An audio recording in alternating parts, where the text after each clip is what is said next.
Welcome to Proclaim, a presentation of the Catholic Diocese of Alexandria. Join us as we journey together through the Scriptures revealed to us by God. Good morning and welcome to Proclaim. Again, the story is reaching its conclusion, and one of the most unusual and vivid stories that we find anywhere in the Gospels. It says, those who witnessed the incident explained to them what had happened to the possessed man and to the swine. Then they began to beg him to leave their district. As he was getting into the boat, the man who had been possessed pleaded to remain with him.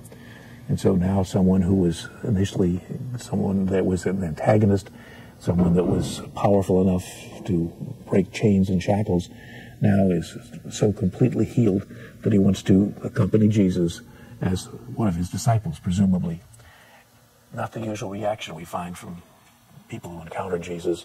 Most of the time, we find the leaders, his opponents, clearly wanting to defeat him intellectually as well as spiritually, his disciples being people of continued ignorance. And so this man's approach, asking to follow, is certainly not something we run into in the Gospels. And what's even more interesting is Jesus' response to that. Because again, a call to discipleship, as we find in the other Gospels, is something that comes from Jesus, not from people volunteering.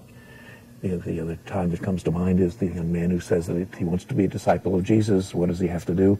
And when Jesus lays it out that he needs to sell what he has, give it to the poor, and become a disciple, we're told that that was too challenging. So he went off without following. But here we find this man who had been possessed, now completely healed, and offering to be a disciple. And once again, because the call does not originate with Jesus, he seems to have other thoughts and other ideas for the man. In fact, he gives him a mission. This program was brought to you by Antoon Enterprises.